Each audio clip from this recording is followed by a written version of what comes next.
My name is Paul. I'm a CE5/6 quadriplegic. Had my accident in 1998 when I was 16 years old and have been working for the last 8 years. I currently work in financial services, doing customer service.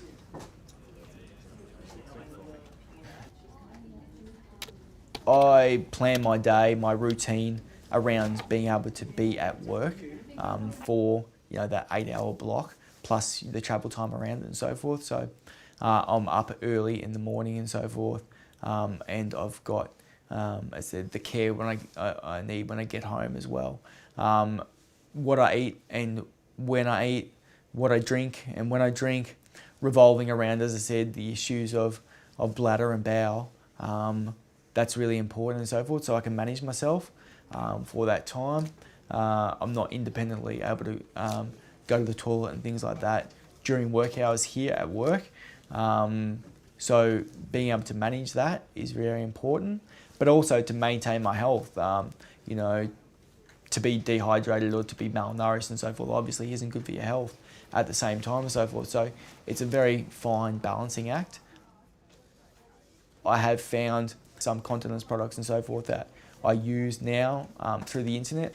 If something is not there presented in front of me and stuff, is going out and doing the investigative things myself to be able to set myself up, to be able to manage my routine, to allow me to do a job and to go and to do things as a normal person would. And the advantage of me becoming as independent as I can is that it allows me to do other things outside of work.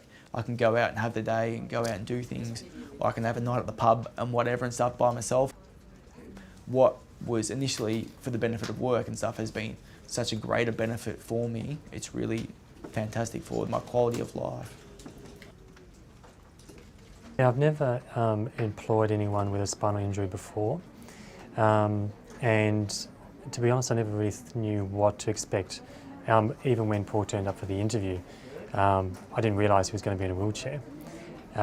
So my initial fears, though, were pretty much dissolved by the end of the interview.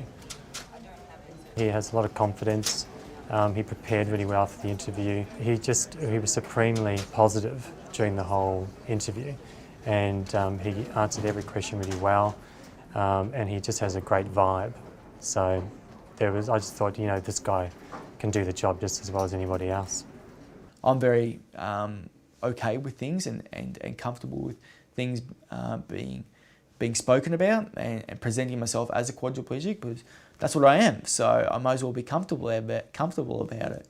So it was not something that I shied away from at all, and I encouraged questions about when I had interviews for jobs and so forth that may seem personal, because those questions are sort of natural curiosities that people have, and so I certainly encourage an open forum about getting those things out there and allaying any fears that any potential employers have. Well, to be honest, working with Paul, I haven't noticed any different whatsoever. To me, it's almost as if he's actually not even on a wheelchair. He gets, gets by with his work. He does what he does, the same as anybody else, and it comes with the great and positive attitude that Paul has. Again, part of the things I did before I actually got into employment was setting myself up with as minimal modifications and so forth as I needed. So I can manage a normal computer, a normal keyboard, a normal mouse.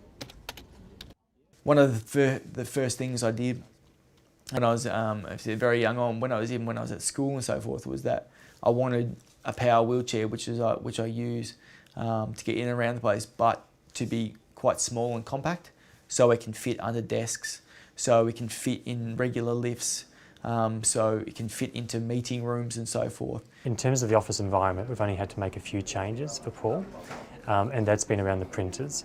So all the printers in the floor were originally at standing height, but now we have a printer that is at a height where he can reach it.